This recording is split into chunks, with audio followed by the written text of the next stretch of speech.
The message of Unboxed is important to me personally because I feel that pretty soon after childhood, like almost as soon as we get into adolescence and into adulthood, we tend to lose the ability to just kind of use our imagination freely and to play freely because of fear of judgment, of fear of not fitting in, and so we lose that kind of uniqueness about ourselves in that regard. And I think that's a shame because there's something important about being able to tap into that imagination, to allow yourself to just have fun and to not care, to be kind of unhindered as a kid would be when they're playing. There's something magical about that I don't think a lot of adults tap into anymore. So Unboxed focuses in on this actual physical box. So in this case, it's a crate. And so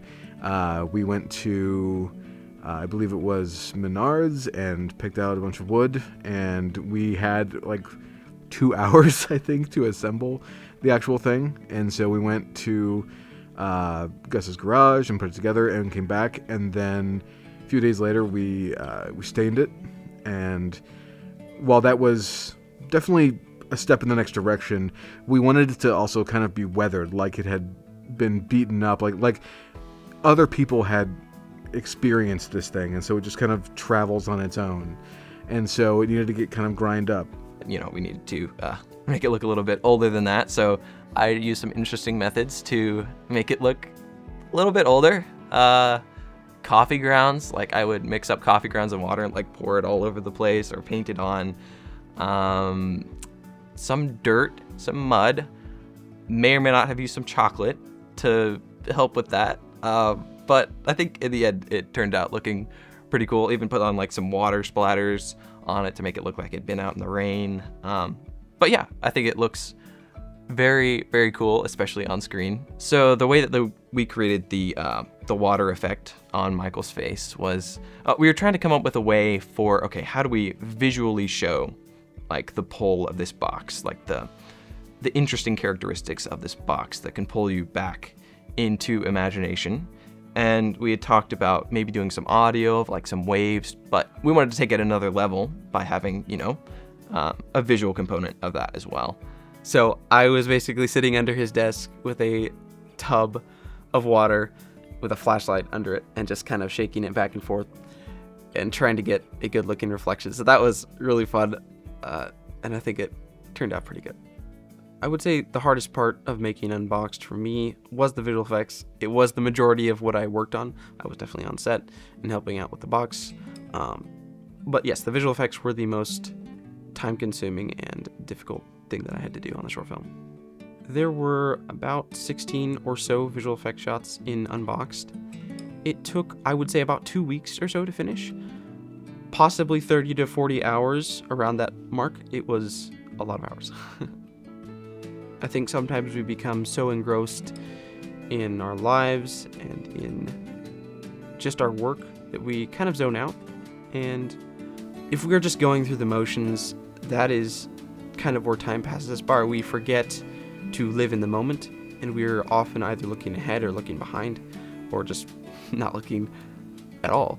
And we wanted to kind of to invoke that feeling in the film of the passage of time in a way of, well, you can't get it back. There's another shot where we have Devin's hand have someone pulling the calendar, just pulling all the days off, and then it just kind of goes into a bunch of speed ramped footage basically, and then some faded transitions overlaying the different effects. And then there's another shot where we have calendar pages floating down around Michael, and we didn't have the calendar at the time of the shoot, so we took a bunch of footage at the studio of green screen so that we could key out and drop that footage in over top. I think my favorite part of making this film was probably working with the kids because, in order to elicit bigger reactions, especially with kids, I think you have to be like over the top. And so I was explaining to them what to do, but I was also trying to like make sure they were getting really big smiles. And so I was dancing around and being silly and saying silly things like, "Oh, look, there's popsicles flying in the air," and stuff like that. And I think the most challenging part is trying to have a correct interpretation of imagination. Because we thought, okay, we're doing this this film. Its main component, the main theme of it, is imagination, and you have to work at it sometimes. It's not always easy, but yeah, it was really fun tackling how do we take this idea and turn this into a story and a character and a journey.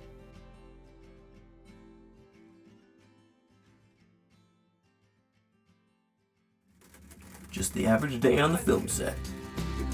Nice and warm in here. Click, click, click, clack, clack.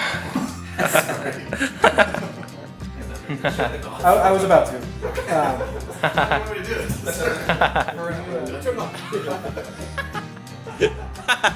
There we go.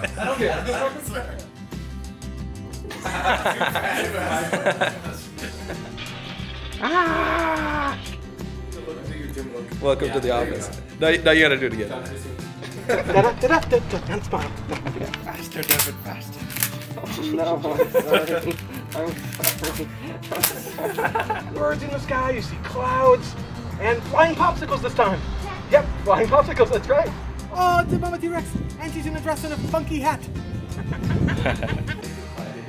At least let's go. All right. Yeah, I think it was.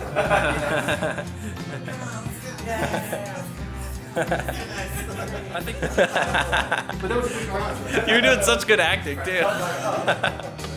Big goofy smile at each other. Yeah. Yeah, that's right. Let's do it again. Yeah.